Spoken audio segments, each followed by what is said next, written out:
ਆ ਸਾਡੇ घर ਦੇ इर्द गिर्द पानी नहीं आंदा जे लोग बन साडा ना तरोड़े ना ता वीडियो एंड तक देखनी मैं तुहानू विखा कि साडा बन किवें उन्हां लोकां ने तोड़िया है।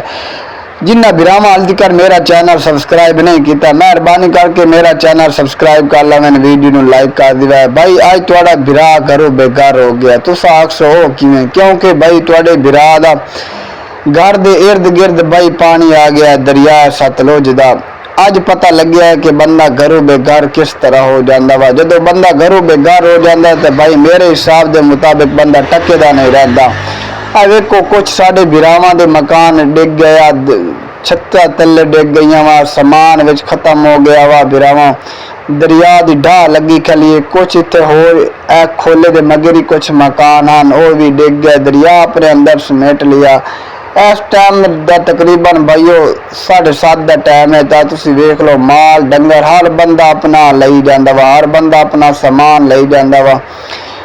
दरिया सतलुज दा भाई अगर मैं तुहानू दसा पानी की रफ्तार, तो पानी की रफ्तार यही है कि शुकाट पानी दे आंदे आ जिवें गोली चलती पई है। बिरा वो गल है कि सन 2023 दे जेड़ा पानी आया ही ना, वो पानी इस पानी की निस्बत तो कम आई, वो पानी इस निस्बत तो कम आई। इस दफ़ा जो पानी है बहुत ज़्यादा है और इस दफ़ा जो पानी की रफ्तार है वो ही ढेर सारी है। अगर भाई मैं गल करा इस टाइम दरिया सतलुज विच पानी की कितनी रफ्तार चलती पई है, कितना पानी चलता पिया, तो तकरीबन भाई 1 लाख तो ज़्यादा चलता पिया। देखो भाई लोगों के तो फसला तबाह हो गई, लोगों के भाई घर तबाह हो गए। एक मेरा घर नहीं बहुत सारे गरीबा बेचारा दा घर तबाह हो गए। अच्छा उस तो बाद अगर भाई मैं तुहानू गल करा कि बहुत सारे लोग जो मैं अपना समान लैके आंदा पिया सी तो मेरा मजाक उड़ा रहे हैं, हसते पे मुस्कुराते पे यार। बड़ा उस टाइम अफसोस होया, दुख होया